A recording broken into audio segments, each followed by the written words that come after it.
bahwa kepentingan asing di sini sangat besar, yang tentunya tidak happy kalau kemudian kita melakukan hilirisasi, kalau kemudian tadi kita akan mengidentifikasi perkebunan-perkebunan yang tidak terdata, yang hasilnya selama ini kemudian tidak masuk ke negara dan jumlahnya demikian banyak. Kekuatan asing yang mulai mengganggu pemerintahan Prabowo Subianto terkait program hilirisasi satu persatu terungkap.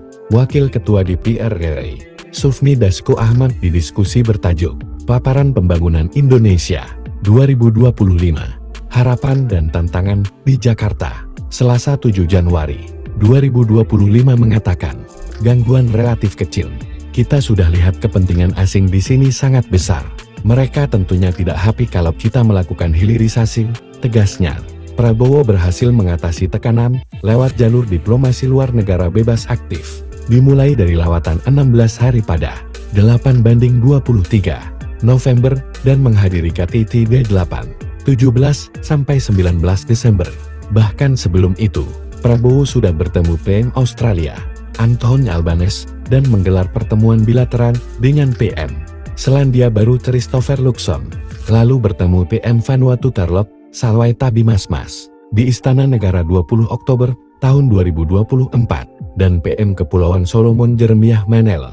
Prabowo juga menggandeng negara Eropa melalui kerjasama seperti Inggris, Amerika Serikat, Kanada, Peru, Brazil, dan Cina.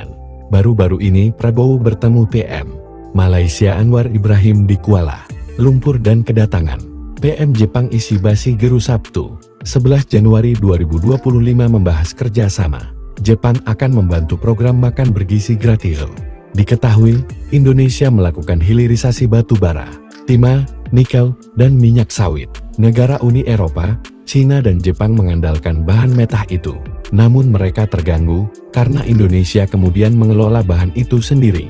Diduga hal itulah yang diterima Indonesia, seperti tekanan diplomatik dan ekonomi, serta ancaman investasi asing.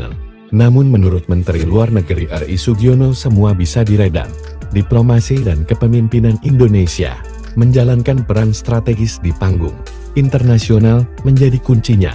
Diplomasi Indonesia berlandaskan nilai-nilai Pancasila dengan asta cita sebagai panduan strategis, kata Menlu Sugiono dikutip dari Sputnik Presiden, Selasa 14 Januari tahun 2024. Menurutnya, Presiden Prabowo, Indonesia terus mengukuhkan perannya sebagai pemimpin di panggung global, mitra terpercaya, sekaligus sebagai tetangga yang baik.